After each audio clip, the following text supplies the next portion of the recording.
Welcome to Birth Storytime, and today you're going to learn how to prevent an episiotomy, which is a cut to make your vaginal opening wider when you're pushing out your baby.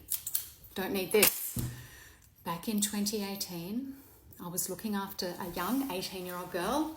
She was having her first baby. I'd been with her for hours and hours and hours. She had an epidural, so she was going to be birthing on her back. So we already know that she is at risk of tearing, at risk of having an instrumental birth. But we'd done lots of things to mitigate that by doing our acupressure, rotating her side to side, using a peanut ball, augmenting those contractions. And she'd been pushing for 2 hours, and she was pushing just like a trooper. She was pushing beautifully. And the fetal heart was normal. So when you're pushing, and we've got head on view, and we will see the fetal heart go down with that push, but then after it comes back to baseline again. So we had a normal trace for a second stage of labour. But because she was birthing with an epidural and in a hospital, after pushing for 2 hours and still the baby just was not coming, then we need to have an obstetric review. And obstetrician came in, fetal heart was normal, she was young, she was healthy, she was pushing beautifully, but it had been for 2 hours. So the obstetrician said to me, "Look, you're just going to have to do an episiotomy." And I hate doing episiotomies. I feel like a traitor to women when I do them.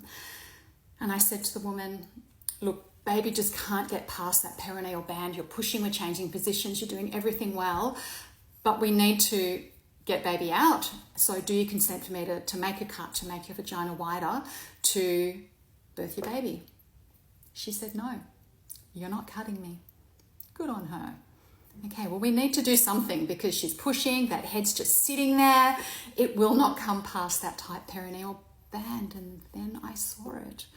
For the first time in my career as an acupuncturist and as a midwife, I saw this dimple right in the middle of her perineum. In the middle of the perineal body, there was this sucked in dimple, the head sitting right there low, trying to get past that perineal band, and it couldn't. There's no stretch. She needed to have an episiotomy, but then I saw the dimple. Now, in Chinese medicine, that is actually an acupuncture point. It's like when you see the purple line and you know she's fully dilated. From an acupuncture point of view, the purple line is the yang meridian, the power meridian. It's pushing time. She needs that yang. She needs that adrenaline. Well, then I saw conception vessel 1. I saw CV1, Hui Yin, the acupuncture point in the middle of the perineum. That is forbidden in pregnancy. In all the textbooks, you do not needle this point. You do not stimulate this point in a pregnant woman. So if you're pregnant and anyone comes near you with a needle to needle your perineum, you leave that clinic straight away.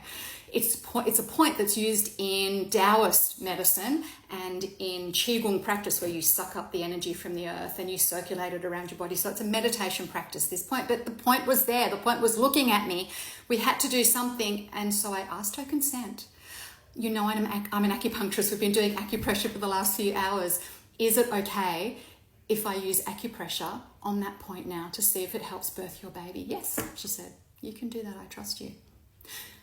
So I started to do acupressure on CV1, on this point in the middle of her perineum. It was rock hard. There was no give. There was nothing. It was just so hard. You know, the baby's head is right behind the perineal body.